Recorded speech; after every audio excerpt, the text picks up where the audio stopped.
Assalamualaikum warahmatullahi wabarakatuh. Hari ini kita kembali pembelajaran biologi, memasuki materi baru yaitu materi metabolisme. Langsung saja bahwa pada tumbuhan maupun manusia selalu melalui rentetan reaksi kimia.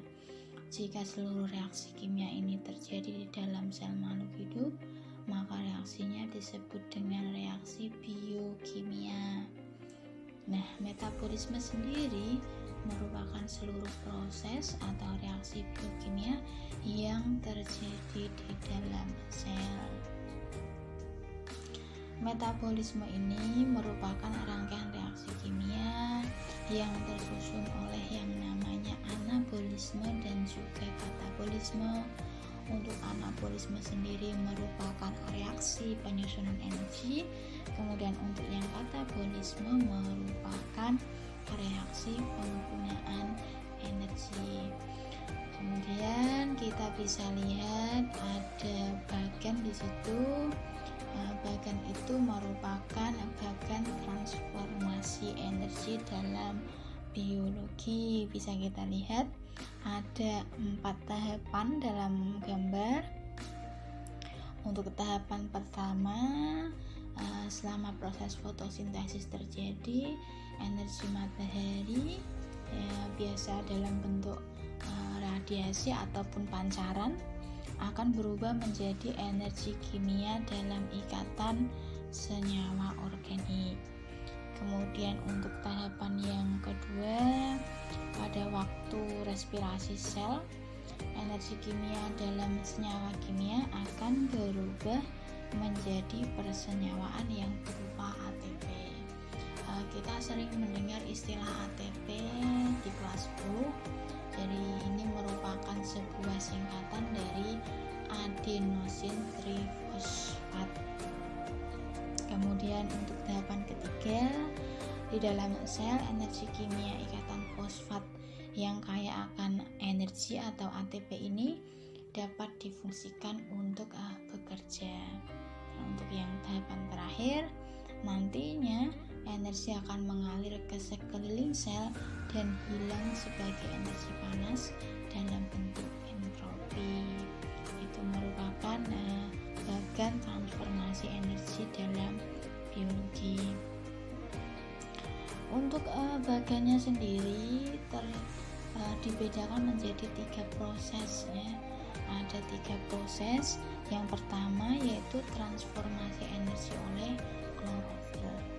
Jadi energi radiasi sinar matahari yang ditangkap oleh klorofil ini kemudian diubah menjadi energi kimia melalui proses fotosintesis. Energi kimia ini digunakan untuk mensintesis CO2 dan H2O menjadi glukosa dan senyawa kompleks lain sebagai energi pengikat dan penghubung inti-inti atom yang nantinya akan tersimpan dalam bentuk senyawa karbohidrat yang digunakan nanti untuk bahan makanan. Kemudian yang kedua yaitu transformasi energi oleh mitokondria. Kita tahu bahwa mitokondria ini merupakan salah satu organel sel. Di dalam mitokondria, energi kimia ini akan digunakan untuk mengubah karbohidrat dan senyawa lain sebagai energi ikatan fosfat melalui respirasi sel untuk oksidasi DNA, RNA, protein, dan lemak. Kemudian yang ketiga yaitu transformasi energi oleh sel. Jika sel melakukan kegiatan, maka energi kimiawi dari ikatan fosfat akan terlepas dan berubah menjadi energi bentuk lain. Jadi ada 3 proses dalam bagan transformasi energi. Kemudian dalam berlangsungnya sebuah metabolisme tentunya ada beberapa komponen yang berperan dalam proses tersebut. Di sini yang berperan atau komponen yang berperan dalam proses metabolisme sel makhluk hidup terdiri atas yang pertama yaitu enzim, kemudian yang kedua adalah ATP atau adenosin trifosfat. Dan yang ketiga adalah redoks atau reaksi reduksi oksidasi. Yang akan kita bahas pertama yaitu enzim. Enzim sendiri merupakan senyawa organik atau katalis protein yang dihasilkan oleh sel dan berperan sebagai katalisator atau nama lainnya biokatalisator. Jadi enzim dapat mengatur kecepatan dan kekhususan ribuan reaksi kimia yang berlangsung di dalam sel. Untuk bagian enzim tersendiri, untuk enzim yang lengkap kita namakan holoenzim, mempunyai dua bagian penting, yaitu bagian protein atau nama lainnya yaitu apoenzim, dan bagian bukan protein atau nama lainnya gugus prostetik. Jika gugus prostetiknya ini berasal dari senyawa organik kompleks, maka disebut dengan koenzim. Dan jika gugus prostetiknya berasal dari senyawa anorganik, maka disebut dengan kofaktor. Enzim juga memiliki sifat khusus. Saya sebutkan di sini ada 5. Yang pertama, enzim hanya dapat mengkatalisis suatu reaksi tertentu. Maksudnya di sini sebagai contoh enzim lipase.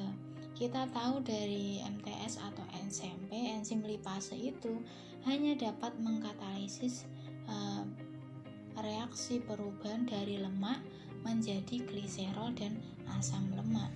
Jadi khusus untuk itu saja enzim lipase, tidak bisa berperan atau mengkatalisis reaksi yang lain. Kemudian yang kedua, enzim tidak ikut bereaksi. Maksudnya di sini adalah enzim hanya memproses substrat menjadi produk tanpa ikut mengalami perubahan dalam reaksi itu. Jadi hanya mengubah, misal enzim lipase hanya mengubah lemak, kemudian mengubahnya menjadi gliserol dan asam lemak, tetapi enzim itu sendiri tidak ikut mengalami perubahan. Kemudian yang ketiga, bekerja tidak bolak-balik. Jadi enzim ini selain sebagai biokatalisator dan juga sebagai protein, dia juga berperan tidak bolak-balik. Artinya enzim dapat bekerja menguraikan suatu substrat menjadi substrat tertentu, tetapi tidak sebaliknya dapat menyusun substrat. Jadi seperti enzim lipase tadi, lemaknya akan diubah menjadi gliserol dan asam lemak. Tetapi gliserol dan asam lemak ini tidak dapat diubah oleh enzim menjadi lemak. Jadi hanya bekerja satu arah atau tidak bolak-balik. Kemudian yang keempat, rusak pada suhu ekstrim. Dan yang kelima, bekerja optimal pada suhu tertentu. Nomor 4 dan nomor 5 ini saling berhubungan karena enzim ini menjadi rusak apabila berada pada suhu yang ekstrim, artinya suhu yang terlalu panas dan juga suhu yang terlalu dingin. Kemudian sebagian besar enzim ini akan rusak pada suhu di atas 60 derajat Celcius karena gugus prostetiknya atau proteinnya itu menggumpal. Jika telah rusak, enzim ini tidak akan berfungsi lagi meskipun suhunya kembali normal. Untuk rusaknya enzim oleh panas disebut denaturasi. Untuk kerja enzim pun dapat dihalang oleh zat lain. Zat-zat yang dapat menghambat kerja enzim disebut dengan inhibitor, sedangkan zat yang dapat mempercepat jalannya reaksi pada enzim disebut dengan aktivator. Jadi ini merupakan sifat khusus enzim yang saya sebutkan ada 5. Kemudian selanjutnya ada gambar hubungan enzim dan substrat. Jadi bahan tempat kerja enzim ini disebut dengan substrat dan hasil dari reaksi enzim ini disebut dengan produk.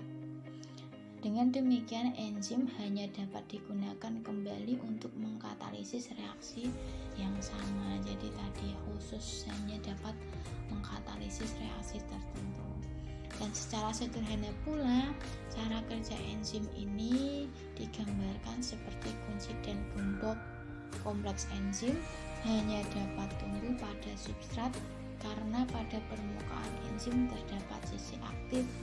Sisi aktif tersebut mempunyai konfigurasi tertentu dan hanya substrat tertentu yang dapat bergabung dan menyebabkan enzim dapat bekerja secara spesifik.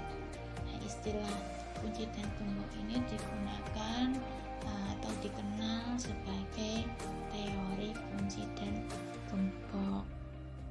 Kita juga bisa melihat pada bagan ada hubungan enzim dan substrat. Di sini ada dua jenis penghambatan. Yang pertama yaitu penghambatan kompetitif dan yang kedua adalah penghambatan non kompetitif. Untuk penghambatan kompetitif sendiri, inhibitor kompetitif akan berikatan dengan sisi aktif enzim. Sedangkan untuk penghambatan non kompetitif, justru inhibitor akan merubah bentuk sisi aktif sehingga sisi aktif tidak bisa mengikat substrat. Jadi ini perbedaan antara penghambatan kompetitif dan penghambatan non kompetitif. Kemudian yang terakhir ada peran dari berbagai macam enzim. Secara golongan enzim ada 3 jenis, tetapi dalam tiap golongannya ada bermacam-macam jenis. Untuk yang sering kita dengar itu amilase, maltose, sukrose, dan laktose. Sedangkan yang lain yaitu ada pepsin, ada tripsin, ada renin, dan lipase. Itu beberapa enzim yang sering kita dengar dalam pembelajaran biologi. Kalian bisa lihat itu peranannya bagaimana. Ya, sementara itu dulu, kita akan lanjut pada pembelajaran selanjutnya. Semoga pembelajaran kali ini